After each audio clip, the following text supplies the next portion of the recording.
네, 안녕하세요. 항공강사 TV학업지입니다. 이제 제가 최근에 이제 전화로 몇 건의 컨설팅 요청이 들어와가지고 상담을 좀 진행을 했는데, 이제 공통적인 좀 사항들이 있어갖고 좀 공유를 드리고자 이제 영상을 찍게 됐습니다. 그 공통적인 고민들이 뭐였었냐면은, 지금 굉장히 열심히 홍보를 하고 있고, 뭐 전단지도 뿌리고, 블로그도 하고 있는데, 학생들이 모집이 안 된다. 학생들이 막 신규 오픈한 지 뭐 5개월 됐는데, 이제 뭐 3명, 4명 있고, 그리고 지금 뭐더라? 상담 전화가 뭐 1.5달? 그러니까 한 달 반 동안 한 건씩 온다.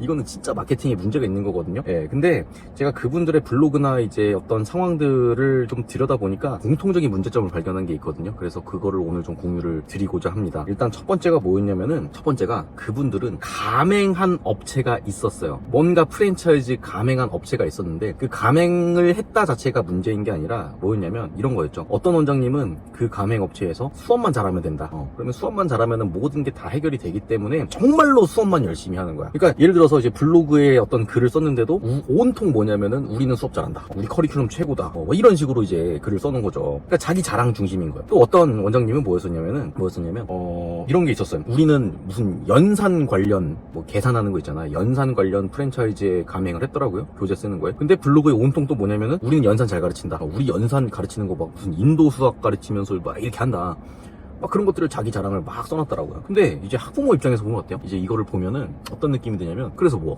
그래서 뭐 어쩌라는 거야, 이런 생각이 좀 들더라고요. 그러니까 약간 처음 보는 브랜드인데 막 이게 엄청 유명한 브랜드도 아니에요. 제가 유명한 브랜드였으면 이게 뭐 이거 하는구나 라고 했을 텐데, 그것도 아니고 뭐 전국에 뭐 가맹한 업체가 뭐 한 뭐 수십 군데 뭐 100군데 정도? 그러면 사실은 일반 사람들은 몰라요, 그게 어떤 브랜드인지. 예, 정말로.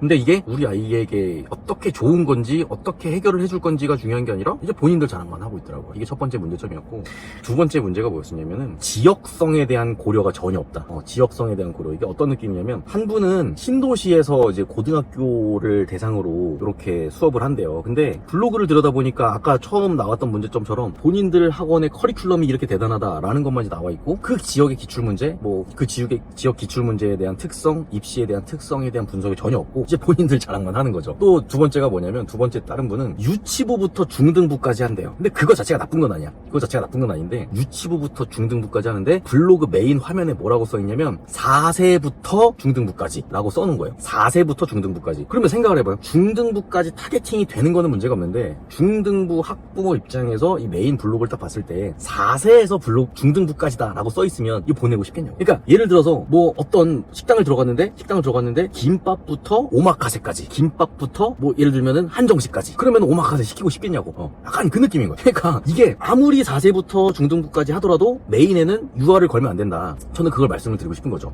그래서 이게 이것도 팔고 저것도 판다, 그렇게 팔 수는 있지만 그렇게 판다라고 이야기를 해버리면 전문성이 떨어져 버린다. 그러니까 제가 참 이제 느꼈던 거는 뭐냐면은, 성공하는 사람들은 정말 여러 가지 방법으로 성공을 해요. 뭐 어떤 분은 수업으로 성공하기도 하고, 어떤 분은 관리로 그렇게 성공하기도 하고, 어떤 분은 마케팅을 잘해서 성공을 하기도 하는데, 정말 이게 답답했던 거는 뭐냐면, 이제 딱 들여다보니까 와, 진짜 감이 없어도 이렇게 없는 사람들이 있구나. 저는 그걸 너무 이제 뼈저리게 느꼈거든요. 그래서 두 번째로 느낀 건 뭐냐면, 감이 없는 사람들을 대상으로 조금 돈은 쓸 여력은 있는데 감이 없어. 와, 이런 사람들을 대상으로 프랜차이즈 사업을 하는 사람들이 정말 득세를 하고 있구나. 이게 학원 사업뿐만 아니라 이제 그 음식점 관련해서도 그 백종원 씨가 요즘에 되게 그 이슈가 되는 게 그거잖아요.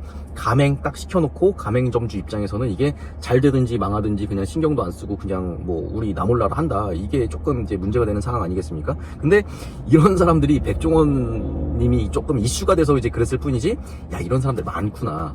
정말 그런 거예요. 그러니까 처음에 오픈할 때 와서 설명회 한번 딱 해주고, 이제 지역 점주들이 알아서 이렇게 잘 되든지 말 되든지 이제 별로 신경 쓸 게 아닌 거죠. 왜냐면 가맹비 받았고 계속해서 이제 뭐 로열티를 받을 테니까, 이제 그런 부분들에 대해서 조금 생각을 해봐야 된다는 거죠. 그래서 결국에 제가 마무리를 드리고 싶은 내용은 뭐냐면, 공통적인 문제점들. 첫 번째, 가맹만 한다고 그게 해결되는 게 아니다. 두 번째가 뭐냐면, 본인들 지역색에 맞게 끊임없이 연구하고 개발을 하셔야 된다. 요거에 대해서 좀 말씀을 드리고 싶었어요. 그래서 이 마케팅을 하실 때 정말로 이제 본인의 강점을 조금 이제 녹여내는 그런 연습들을 하셔야 된다. 그런 생각을 좀 해봤고요. 지금 잠깐 정차하고 찍고 있었는데 주차 단속 아니죠? 아닙니다. 자, 그래서 제가 이런 것들이 조금 궁금하신 분들은 차라리 저한테 조금 물어봐 주세요. 제가 그냥 간단하게 때문에 뭐 전화 통화나 이런 걸로는 좀 도움을 드릴 수 있으니까 그런 것들이 필요하신 분들은 댓글로 좀 남겨주시면 제가 전체적인 조금 큰 틀은 좀 짜드릴 수 있을 것 같습니다. 그래서 제가 답답한 마음에 영상을 한번 찍어봤습니다. 항공사 TV 허겁지였습니다. 감사합니다.